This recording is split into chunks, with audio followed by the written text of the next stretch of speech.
Good, good. Morning. Welcome, everybody. And the prime suspect who was meant to be here this morning is not here this morning. So the topic we're talking about was all Jasper's fault. And Jasper has decided to take the day off for some strange reason. I don't know why. Public holidays. Who wants public holidays? Don't need a public holiday. We're entrepreneurs. We work all the time.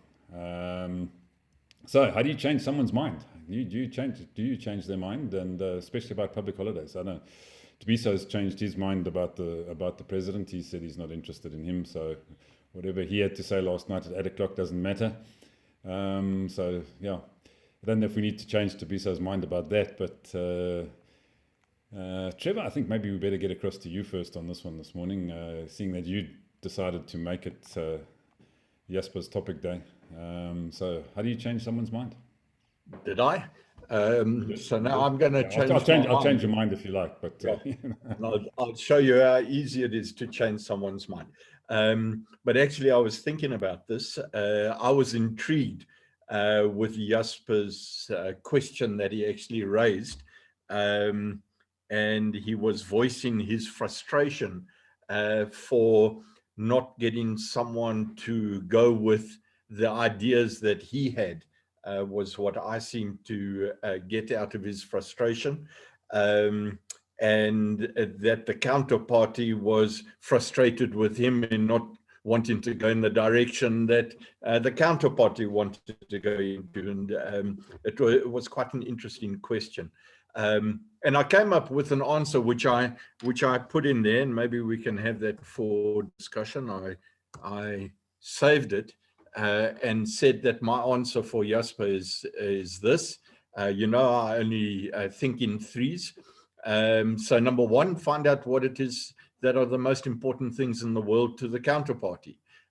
What are their 1, 2, 3 priorities? And you've got to dig in deep to what is their number one priority. You've got to have an understanding about it. What is their number one priority? What do they want to achieve? What's in it for them? And then there's not only one priority that actually drives people in the directions they want to go. There are sub-priorities, and you've got to try and work out what they are. And I tend to think if there are too many more than 3 priorities, you're dealing with someone who's just confused. So that's why I keep things to simple 1, 2, 3. After that, they're all really sideline priorities. You've got to find out what are the most important priorities. And then number 2, this is something that came out for me when I was dealing with franchisees. I had 42 franchise operations, and what I recognized with 42 franchise operators, these are people who were investing a small fortune for themselves into businesses, and each one of them regarded themselves as the absolute owner of the direction that they were taking. And franchising was all about not having independent owners and operators, people who operated to rules. And me, I love rules. So I had to try and keep all of these independent people with their independent thoughts going down roughly the same path that we wanted to go down. If you'd have seen the legal contracts in those days, it was actually quite pathetic because franchising was really an idea that seemed to grow through legal firms. They made a packet out of really designing the rules, and you would end up with 35 to 50 pages of a contract with rules in place. And that's really not the way to work with entrepreneurs. So what I found effective was to actually come up and throw all sorts of ideas up onto, really in those days, it was a storyboard. We'd have a big franchise meeting and we'd put all ideas. We'd take these large pieces of paper and we'd stick them up against the wall, or whatever you call that soft stuff. And then we'd write all these ideas down. But I'd certainly make certain that I was seeding ideas that people didn't think of. And then we'd send them away in groups, and they would come back with those ideas as if they were their own. Now, what I recognized, if your ego was such that you wanted to be recognized for actually coming up with the idea, you were blown out of the water. You had to allow other people to steal your idea so that it became their idea, and they presented it back to you.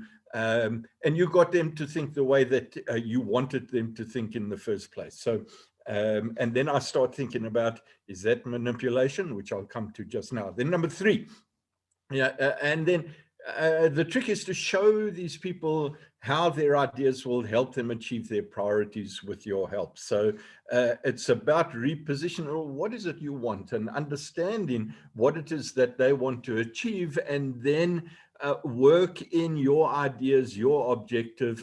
So it's perhaps alignment with, how can I align the ideas and the direction that I want to go with the direction that the counterparty wants to go. And then as I was thinking about these things this morning, I thought to myself, this thing, manipulation, there's absolutely no way any one of you are going to manipulate me down a road that I do not want to go. So I have what is known as a stuff you mentality. If you're going to turn around to me and say, hey, go down that road, and I do not want to go down that road, and you want to start getting forceful with it, you're going to get a paper bag that's got stuff you on it, and I will go down. So I believe you can only be manipulated down a route that you want to be manipulated down. So is that manipulation? No, that's you falling into line with what it is that you want to do, even if it's an adventure. I mean, someone like Ed, you know, someone must have talked a hole in his head to go and walk in a desert for a week or 2.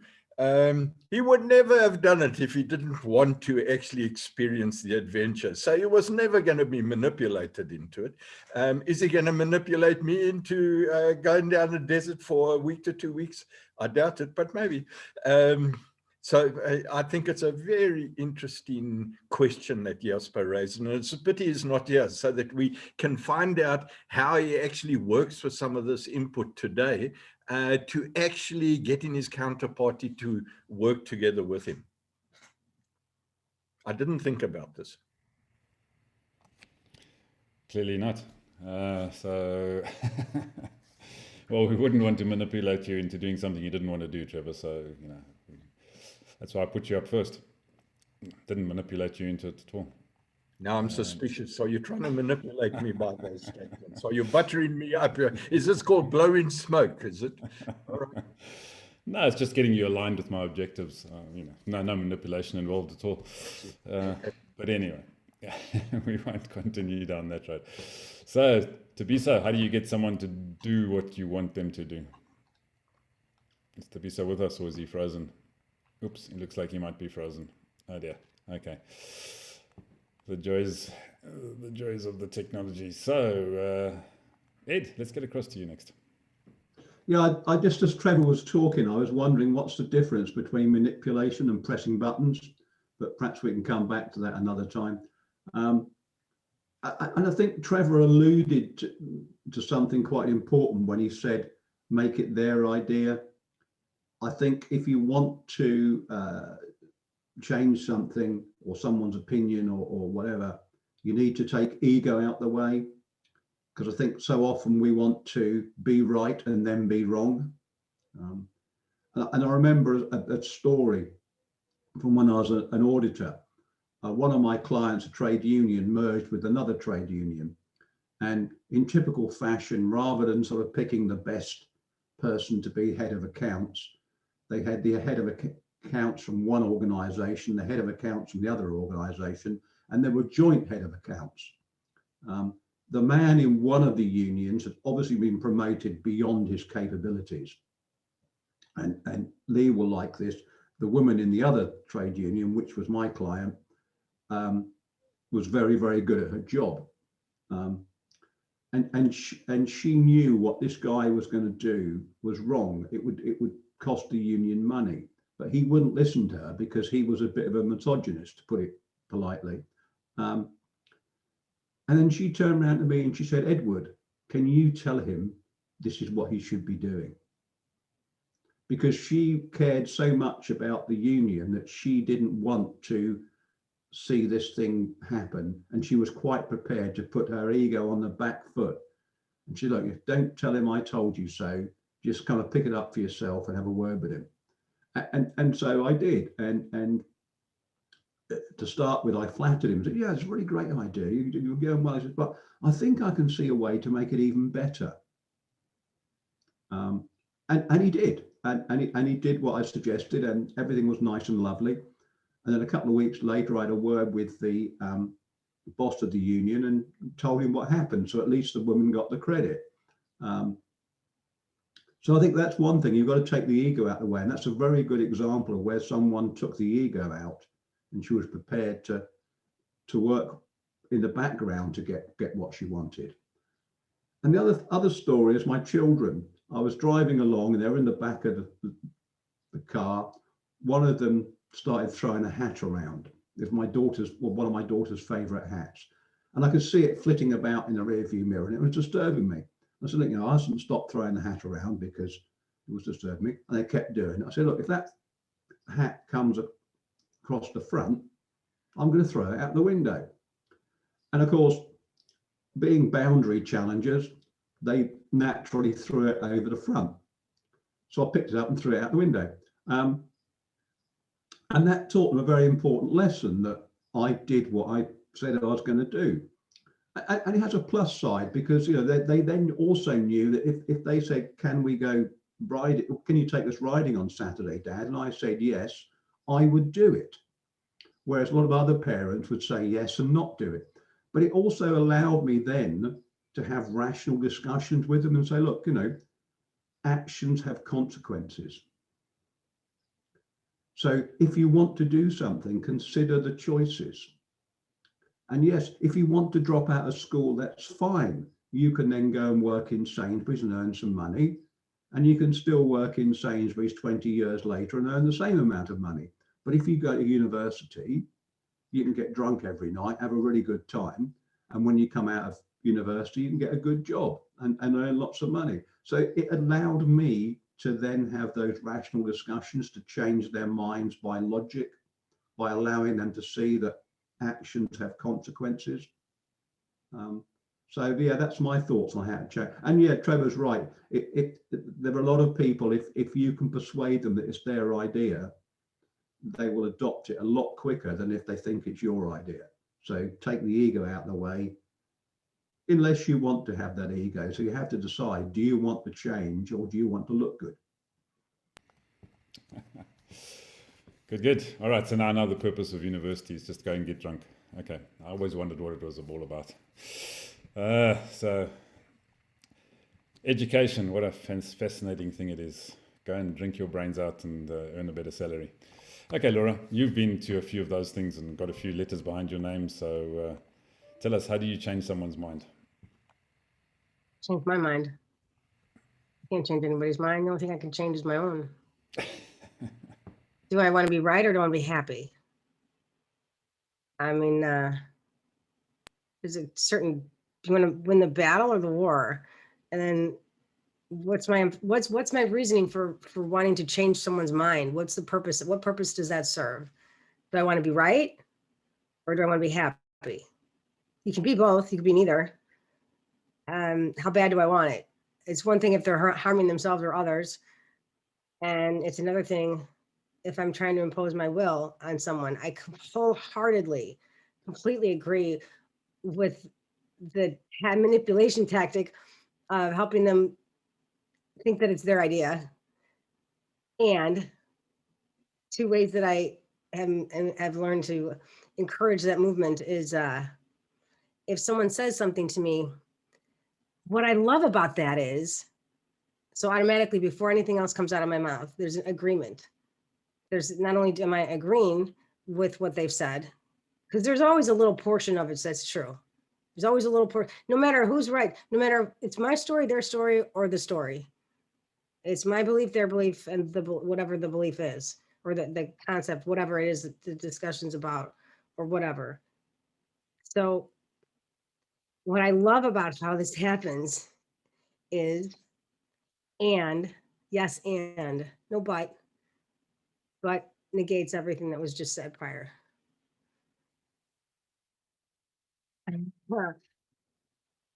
So for me, let's say, for example, there's a litany of tasks to do around the house. Now, I don't know if anyone knows about love languages.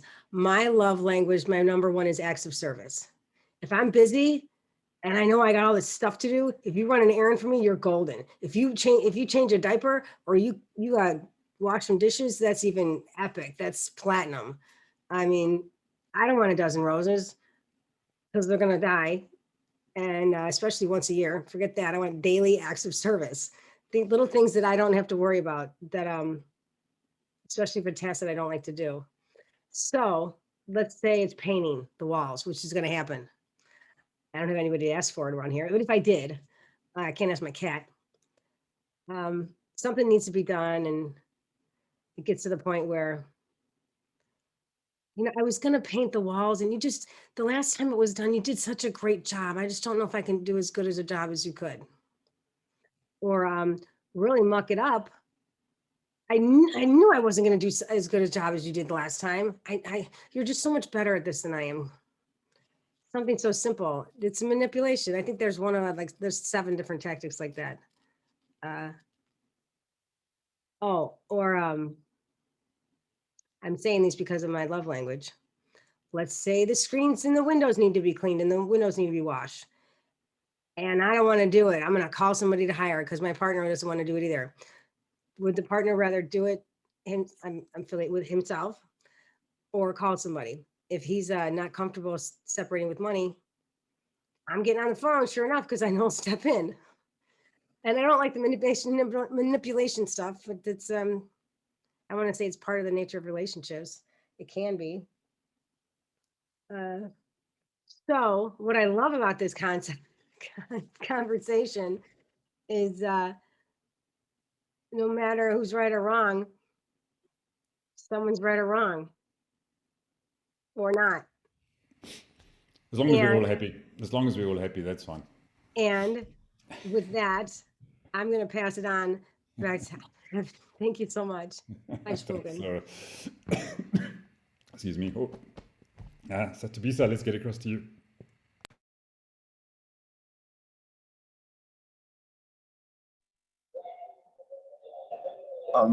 Okay.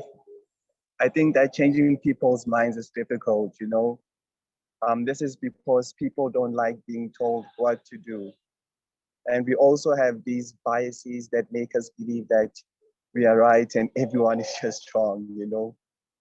There's also the fact that we are all narcissistic, you know, and we tend to believe that the world revolves around us and this information that corresponds with this viewpoint, you know. Hence, social media works so well, you know. We believe that gods and that we can predict and forecast the future, when that's false. So, you know, like no one can really know what the future holds, you know, no one really knows anything, you know, no one can really forecast the future, you know. To change someone's mind, I think that you need a lot of finesse, you know. You need to be indirect, you need to be suggestive, and you need to be a master. You need to know how to implant idea, you know. That reverse psychology is one way to do it. And I think that maybe hypnosis, you know, and programming, and, you know, unfair, unjustified, passive-aggressive comments, you know, things that make you say, what? You know, I think those work because they can actually program the mind, you know, and they are subtle and they can actually make you change your mind, you know.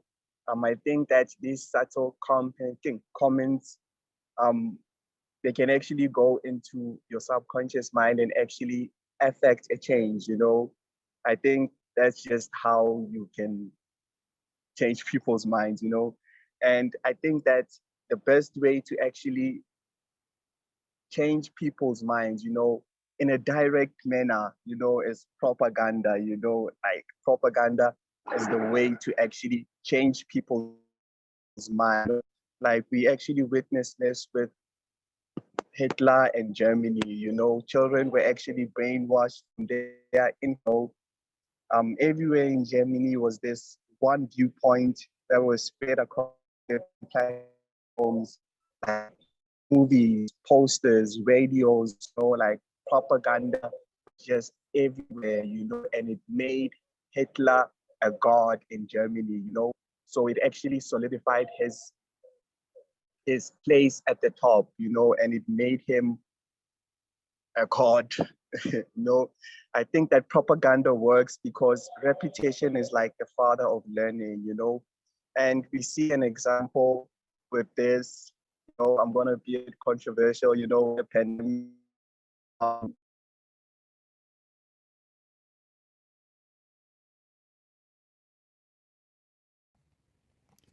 Whoops, it looks like it's really broken, unfortunately. I think we've lost Thabiso there for a moment.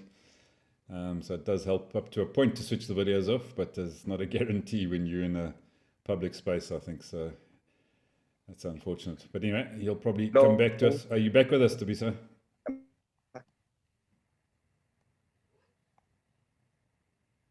Yes, no. Okay. We'll try and get back to him just now. Right, Lee, let's get across to you in the meantime. I had a perfect example recently. A friend of mine visited from PE. He was doing some business had some business meetings up here. He's been he's selling his business, Port Elizabeth. It's a town in South Africa. So he came up from Port Elizabeth to Johannesburg and for some business meetings, and they were relating to selling his business, which he's been trying to sell for a while. And the only offers that he was getting were straight out, you know, pay for the full book of his business. And that he could never really make the sums work in that way. He now has an offer where they give him a percentage of his book on a monthly basis, paid over a period of time, and there are various other things. Now, the complication with it is that he has 85% of the shares and his business partner has 15%. And his business partner was adamant that he did not want this 15% of 25% on a monthly basis. He wanted a once-off payment of R1 million. That's it. And he was not going to budge. And the difficulty is that the business that wanted to buy my friend's business, their policy is that it must be 100% of the business. They don't want chop and, you know, little bits and pieces of a business. They want the whole business, and fair enough. So they the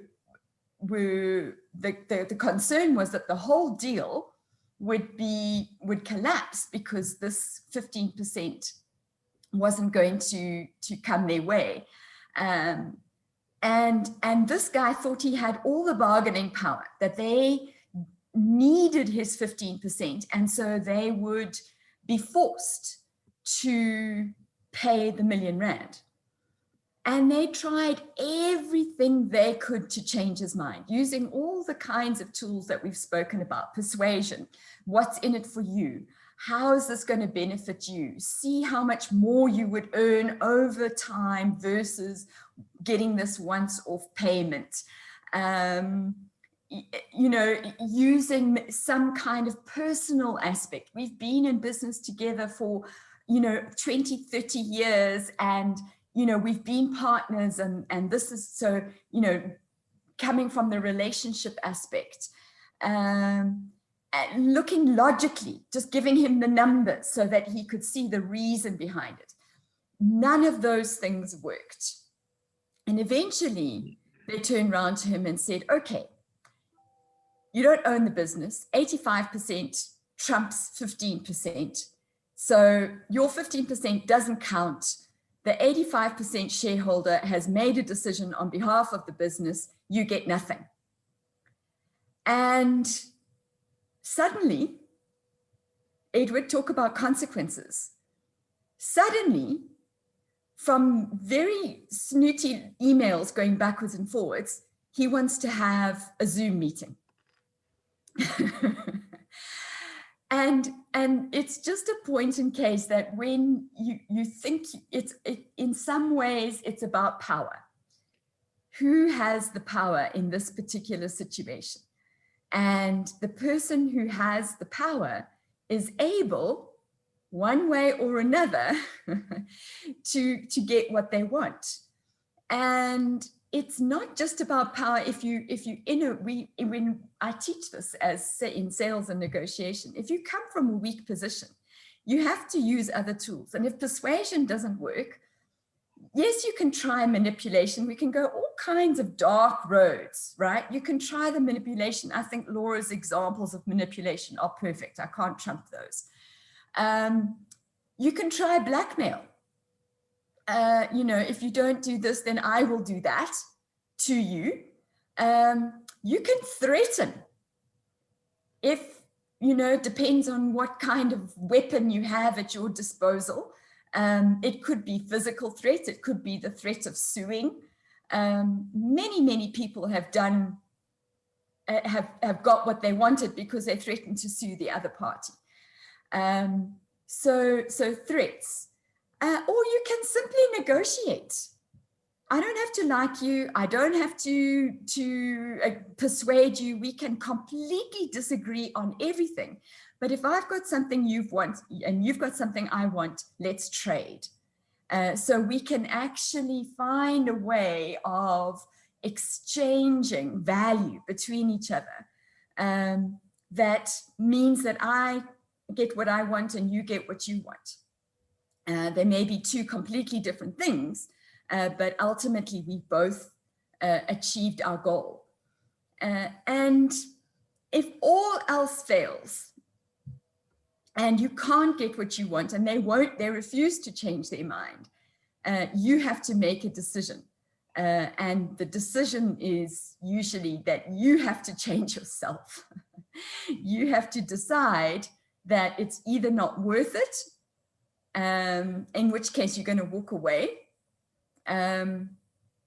or what? If you've tried all those other things, I know where your family live.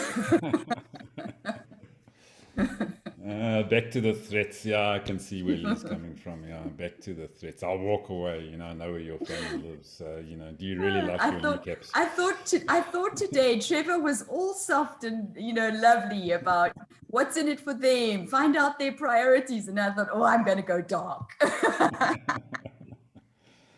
Okay. Yeah, it's an interesting challenge, isn't it? Yeah, and I think we've spoken about it so many times. It all comes back down to your values one way or another. Are you prepared to do some of those things, or are you not prepared to do some of those things? And if you're prepared to do them, if what's in it for me is big enough, you're going to do them. If it's not, can you walk away? Yeah, I certainly believe you cannot change anybody's mind other than your own. All you can do is put some options in front of them and see if they'll pick one of them and change their own minds. Yeah, there's many ways you can do that, as we've discussed. So I don't think there's any point in rehashing those processes. But fundamentally, that's the only thing you can do. So change your approach. One of my favorite sayings from Wayne Dyer is, if you don't like the things you're looking at, change the way you're looking at things. So that's paraphrasing it slightly, but in essence, that's what it is. There's always another way. Right, so I think that's us, that's me, that's Wisdom's Chats Wednesday morning, pretty much done. Lee, where do we go? Well, we're not going tomorrow because just for those of you who haven't heard, we are in Wisdom's Global Leadership Masterclass session tomorrow, so there's no Wisdom's Chats tomorrow. but we will be back on Friday. But we'll also be back a little bit later today. So we're back at top of the hour, 26 minutes time in the UK, and then at 8 a.m. Central back in the USA. So we have two additional sessions today. And if Laura can stay awake, she's managed very well today. I'm impressed, you know. Obviously something you said kept her awake this morning. So Lee, topic for Friday? Yeah, I'm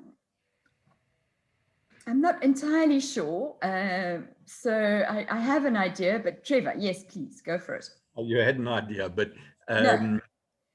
You'll change your mind, yeah. Yeah, Tobisa stimulated my thinking when he talked of Hitler and propaganda, and I, you know, he sort of alluded to, what a word, the fact that it was huge propaganda at the time. And my thinking is that we are experiencing propaganda unlike any time ever before in the history of the world, all around the world, but different forms of propaganda. And I thought that might be interesting just to relate and have Tobisa relate Hitler to propaganda that he might or might not see happening around the world today. So it's almost like current affairs. And what's brought that up is that Biden and Putin, they should be in meeting now, I think. And it's quite interesting to actually hear all the outside information that is going around this particular meeting coming together, and how it differs from when Trump and Putin got together about 4 years ago in the same sort of thing. So I think propaganda is driving the world big time, even more than when Hitler was driving what he was doing with the Nazi regime. All right, okay. So we're going to talk about geese on Friday. You know, that's what a good goose always wants, is a propaganda, and then we'll see where that takes us from there. You know. Geese? Sorry. No, Laura, don't listen to Ivan. Is that an ethnic or cultural thing? He stole my joke from the chat, actually, because a gander is a male goose, so a propaganda is a real male goose. Okay. But while we're on, I really want to know why you want someone to change your diapers for you. Yeah, well, you know, Ed, you know, when you get a little bit older, you know, it becomes a necessity. Okay. All right. Yeah, well. Stop it. Okay. Thanks, everyone. If we don't see you at 9, well, top of the hour, 9 for us, different time for everybody else. We might see you at... Laura looks like an aircraft parking attendant. You know, those guys who do... Yeah, there you go. Thanks, everyone. All right. Cheers for now. Bye.